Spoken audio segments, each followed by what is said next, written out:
guys, this is Tor from TC here, and we're backstage with Metallica and Justin, who's Kirk Hammett's tech. Yeah, and then we're just finishing off the line check. Horsens? Is that yeah, that's right. Yeah, right next to the old prison over there. Yeah, and we just about fit you in here, didn't we? Yeah. How nice of you too. When we first got this stage set, we had to be really careful how we take guitars off. Oh yeah, I'd imagine. Oh. Yeah, because normally it's like whack. You so now think a few headstocks or little technique that we can do under here, but we like it. It's nice. And we've had this stage set for since about 2000. Yeah. It's kind of evolved. Now we have a bunch of video on the front here. And Can you still see Kirk when you... Not really. No? No, not anymore. I used to be able to. Yeah, so you got to keep on your toes now. Yeah, it's all ears, because we do all the switching with the board down here. And I turn all his channels on, off, and switch the effects in and out from down here. And it controls these racks. So it's wireless and amps. This is, if you like, signal processing. We do. Yeah, well, yeah, it's signal processing in this rack with the two rectifiers at the bottom. Yeah. We only use one as main and a spare. Same with these new 14 Randall hybrids at the moment that Randall will be making. Yeah. That we're developing. Yeah. They sound pretty damn good so far. Is that the main sound, those amps, or both? Okay, at the same time. Yeah, both at the same time. Yeah. Every time you try and lose one of the guys either the front of house goes, oh, I really missed that bit, or the recording guy goes, oh, I really missed that bit of that sound. Yeah. But since we've had this new amp, things have changed a little, and this is doing a slightly more tonal role. Before it was just supporting the older Randall with the real heavy, like damp crunch, dunk, dunk, dunk. Yeah. It just needed a little help. This one doesn't need so much help, so we've got a little more tone so you can get out of this one now, a little bit more drive.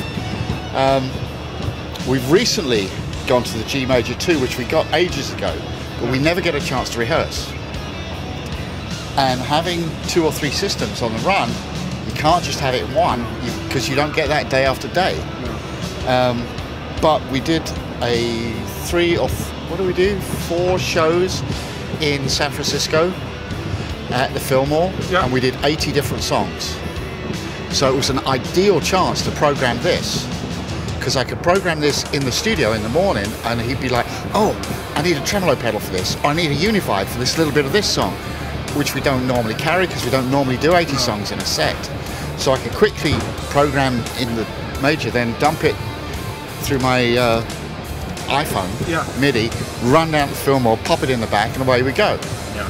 So we've finally been able to make the transition. The only thing that's still legacy is this for the reverse in Master of Puppets, because this was never able to do the length of reverse I wanted, or a reverse. This does. I haven't got round to doing it, but I will, so that I can lose that and gain some more space back. And also recently, to gain loops back, I've started using the relay switch in here to switch the channels. Oh, really? Cool. On the rectifier, which is not MIDI. Yeah. So that's kind of nice, not having to use loops. So do you use the loops for different pedals then, or? It will allow me to use loops for different stuff, and especially in the studio when they want different amplifiers. Rather than tear all this apart, I just use 2 extra outputs out of here, and I can use the loops to switch that. Yeah. So that's handy. So I'm just trying to get a bit more flexibility by not using loops to switch the amp. So this is actually not the G Major 1, is that a spare for the 2? Yeah, kind of a spare at the moment. It's not as programmed up as, but it would get us through. Because there's in this set, because it's pretty much the Black Album, which is very straightforward, with a few other things. All I really need is a good clean chorus delay and some time delays. A little bit of reverb on when he does the swells, the violin swells. Reverb's nice on that. But there's no, like, I disappear all those filters or anything like that. Nothing super complicated. So it's been a great chance to get this in the system. And check it out. A little bit level differences that took a while to do, and there were some things in here that we didn't quite grasp, which maybe I'll ask you about later. You can do that. And then I can interview you about it. Yeah. But it's fairly straightforward. It's just on a loop. I don't go through it all the time. Okay, yeah. It just switches in and out with my presets. Yeah. So you have sounds that are actually totally dry amp into... Oh, most of it. Most of the crunch, the regular crunch, is absolutely dry. Anything that's added is out front. And excuse me, is just the delays. And in solos, at the end of bells, end of puppets, all those sort of things that make the song what it is. What about lead stuff? Is there like some go-to stuff? There's always a bit of delay. There's always a bit of reverb or something like that. No, I have to leave that all up to Mick because it all depends on the building. Yeah. I know he does reverbs and delays on some of the solos. Yeah. On the solos for bells, that has a delay on it, and a couple of other points. I'd have to look at the set list to go through them and remember them, because it's all become a bit. There's not much of a script anymore. No. Because it all just comes to you, and it's like you can't really think of what you're going to do. But when it comes to the point, you're like, oh, just bang in. And what about Was? I mean, Kirk is famous. Well, Kirk, has his Crybaby signature pedal. We use the controller here, which is absolutely modelled on that. So it's a custom version of that for. This is his controller pedal. Yeah. And the real one that they sell has electronics in it, but it's modelled on that. We just A/B between this and that, and then developed the pedal. Yeah. And then that went out. That's kind of cool. It's super cool. Yeah, it is. You got it on that. And I have on this stage set. I have 5 set out, 3 on the main stage and 2 down on the thrust or the snake pit. Yeah. And they're on pretty much all the time, but they're on a loop. So if he hits it and it doesn't turn off because he doesn't hit it quite right, I can kill it. Okay. And then I can reset here, and then we're back. Okay. Back in the game. Yeah. Well, that's handy. Yeah. For you at least, I guess. Yeah.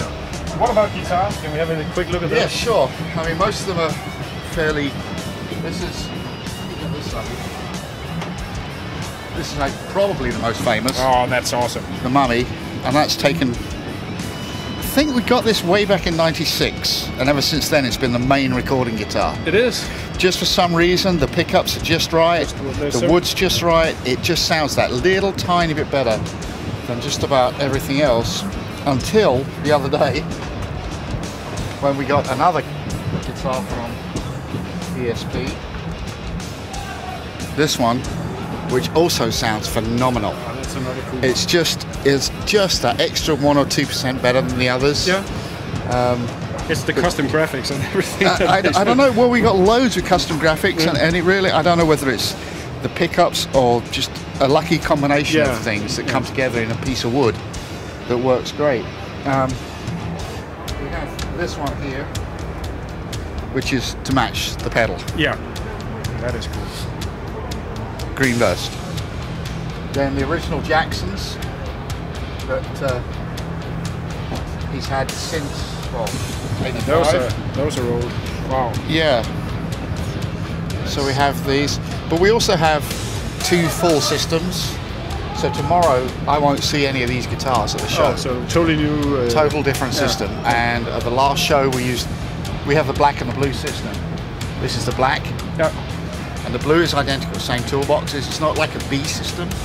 It's an exact duplicate. Yeah. And we take, using our iPhones, we take all the MIDI dumps from the TC stuff from one to the other. Yeah. So if we tweak something one night, it's just done. Got to change it on the other one. And try and keep everything up to date. Yeah. And then I have a bunch more guitars out here, but to be honest, a lot of these are not used in this set because we're so Black Album focused. Yeah.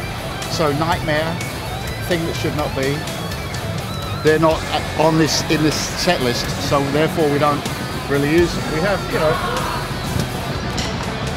bunch of custom graphic stuff, which, it's a horror theme. Yeah. And then the Ouija board theme, we've done a few of these as well. That one, I love the look of the pickups. Cool. That's nice. They are some very cool guitars. And once again, every time we get one, we got to get 2. Oh yeah. And that leaves us no guitars to the studio, so really we need 3. Yeah. It's like when we get stuff off you guys. Yeah. 1 effects unit. Yeah. Can't use it. I need 6. Yeah. I got to start with 6 because I need a main and spare in each system. Yeah.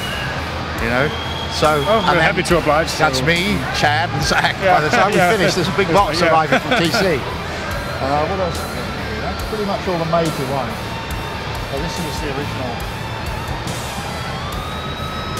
That's where the Ouija board originally came from. That's nice. It's been a while since we've done Thing, but you never know what they're going to pull out, so we try and keep enough. Is it hard to have the two systems sound exactly the same, or? Yeah, it's very difficult because we never get a chance to put them in the same place. Oh, so you can actually. Yeah, one system has stayed. Memory. Yeah, one system has pretty much stayed in Europe. Yeah. For all of this year, and I think it's been to America, and the other system we've been using in America. So when something changes, we have to rely. The Pro Tools guy who records every show is a huge resource. We can check. Also, you actually listen to those afterwards and check what. Yeah, we can go and listen and go, oh yeah, it's not doing what it does on the other system. Why is that? Yeah. And we've had to be very careful with phasing. Yeah. Oh yeah. Because some of our amps are 2-channel. Yeah. And some of them are 3-channel. And when I use my amps all together, sometimes maybe the clean and the crunch are in phase, but when you go to the 3rd channel, because it's extra gain, there's an extra half a tube, it flips the phase. Yeah, so you go to the solar sound and everything disappears. Yeah. You know, so we have to be very careful with phasing and flipping phases on various things. And that, once again, the Pro Tools comes in super handy because you go look at it. I mean, it's got to the point now where we can hear it straight off the bat because we're really looking for it. And you're half expecting it anyway, especially with a new amp. Well, thanks so much for showing all this stuff. It's great thing. Well, nice to meet you. Nice to meet you too. Thank you. Thank you very much. Bye-bye.